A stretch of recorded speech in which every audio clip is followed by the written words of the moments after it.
بہت شکریہ صاحب.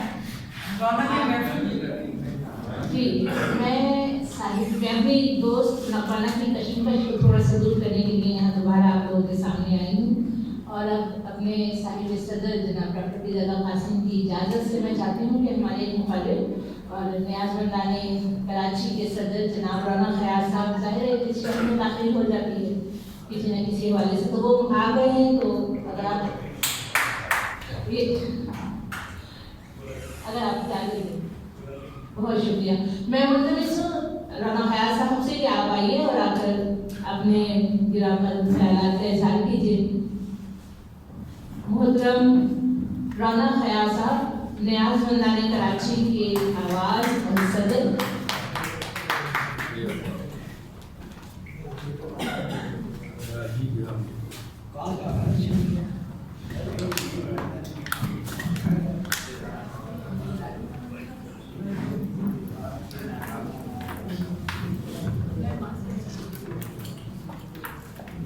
صدر محفل نہایت لائق عظیم ڈاکٹر پیرزادہ عاصم رضا صدیقی صاحب، مہمان خصوصی ہمارے بہت ہی پیارے بھائی ڈاکٹر نثار طلابی صاحب، مہمان اعزازی ساجد رضوی صاحب، صاحب تقریر ہمارے دوست ندیم نیازی صاحب، اور پریس کلب کی ادبی کمیٹی کے رکن معروف افسانہ نگار اور ہمارے دلوں میں آباد رہنے والے ہر دم ہر گھڑی ہر پل حضرت سے کسکار حسین اور ناظمہ تقریب معزز شرکائے محفل، میں سب سے پہلے تو آپ سب سے معذرت چاہوں گا تاخیر سے آنے کی، کیونکہ میں اس تقریب کا شیڈول کا حصہ بھی نہیں تھا، لیکن یہ میرے لیے بہت ہی سعادت کی بات ہے کہ میں ایک ایسی کتاب کی تقریب کی پذیرائی میں حاضر ہوا ہوں جس کتاب کی زیادت بھی مجھے اسی ایوان ادب میں ہوئی، اور اس کتاب کا نام ہے چمنزادِ حمد و نعت. چمنزادِ حمد و نعت سے مراد آپ سب سمجھتے ہیں کہ یہ کتاب جو ہے وہ حمد اور نعتیہ کلام پر مشتمل ہے.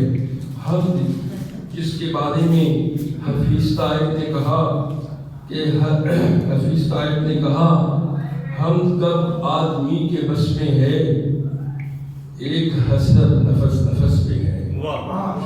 حمد کب آدمی کے بس میں ہے، ایک حسرت نفس نفس میں ہے. اور حضرت داد دہلوی نے فرمایا نعت کے بارے میں کہ دونوں جہاں میں بوئے محمد ہے تربیز، دونوں جہاں میں بوئے محمد ہے تربیز، کونین میں ہے رنگ فقط ایک پھول کا. واہ واہ سبحان اللہ. تو یہ دونوں اشعار میں نے آپ کی نظر اس لیے کیے کہ یہ مجموعہ جو ہے ہمارے دوست ندیم نیازی کا کہ یہ ان دو اصناف پر مشتمل ہے، یعنی کہ حمد پر اور یہ نعت پر. جہاں تک اس کے نہ پڑھنے کا مجھے قلق ہے، لیکن اس کی جستجو مسلسل ضروری رہی کہ کسی صورت سے اس کی زیادت مجھے ہو جائے. سو مجھے ہو گئی. آج کی یہ تقریب صحیح ہے. میں کم سے کم یہ دبستان کراچی میں دبستانوں کا دبستان جس سے کہا گیا اور یہ جس نے ثابت کیا کہ دبستانوں کا دبستان ہے، اس میں اس مجموعے کا خیر مقدم کرتا ہوں ایک ذمہ دار فرد کی حیثیت سے، ایک ادبی کارکن کی حیثیت سے. اور میرے لیے بہت اہمیت کی بات ہے کہ میں ایک ایسے مضمون پر اظہار خیال کروں جو ہم پر مشتمل ہو، جو نعت پر مشتمل ہو. یہ ہم اور نعت جو ہے یہ ہمارے روحانی سلسلے ہیں، یہ ہمارے روحانی سلسلے ہیں.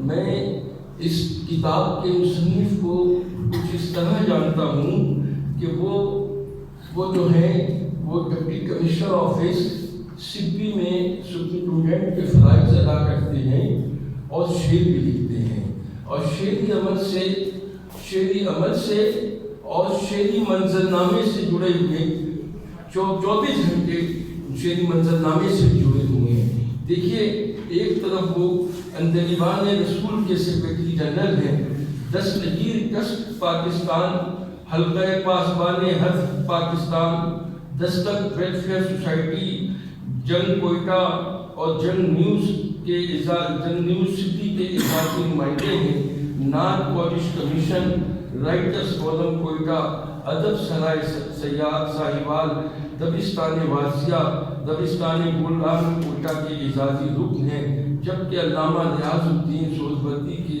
حلقہ نعت سے وابستہ ہو کر نعت خواں اور پھر نعت کو شاعر بن گئے۔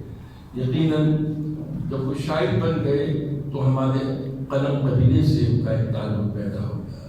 قلم قبیلے میں وہ آج میں سمجھتا ہوں کئی دہائیوں سے وہ سرگرم عمل ہیں، ان کی غزلیات کے مجموعے بھی منظر عام پر آ چکے ہیں، ان کی غزلوں کا مجموعہ میرے زیر مطالعہ رہا ہے۔ وہ اتنی محبتوں کے انسان ہیں کہ وہ جب بھی کراچی آتے ہیں تو ہم سے ملنے کی کوشش کرتے ہیں اور ملاقات بھی ہوتی ہے۔ باقی یہ ہے کہ جو ہمارے دوست ہیں ڈاکٹر نثار گلابی صاحب، تو نثار گلابی صاحب کی محبتیں جو ہیں اس کی میں سمجھتا ہوں کہ آج کی جو یہ ایک منتظم تنظیم ہے دوستان سخن، اس کی جو فاؤنڈر چیئرپرسن ہے تبسم صدیقی صاحبہ، وہ بھی اسی طرح سے مختلف ہیں ڈاکٹر نثار گلابی صاحب کی محبتوں کی کہ جس طرح سے یہ حادثات، تو ان کا کیونکہ یہ اصرار تھا کہ کراچی میں اس کی تقریب پذیرائی ہونا چاہیے، سو اس کی تقریب پذیرائی یہاں پر ہوئی، اور اس میں جو صاحبان ادب شامل ہیں، یہ اس کتاب کی کامیابی کی ایک بڑی علامت ہے۔ میں اس ایوان کی طرف سے، نیاز مردانی کراچی کی طرف سے، دبستانی کراچی کی طرف سے ندیم نیاز نیازی کو اس کتاب کے اجرا پر مبارکباد پیش کرتا ہوں۔ بہت بہت شکریہ۔ وقت کی قلت کے سبب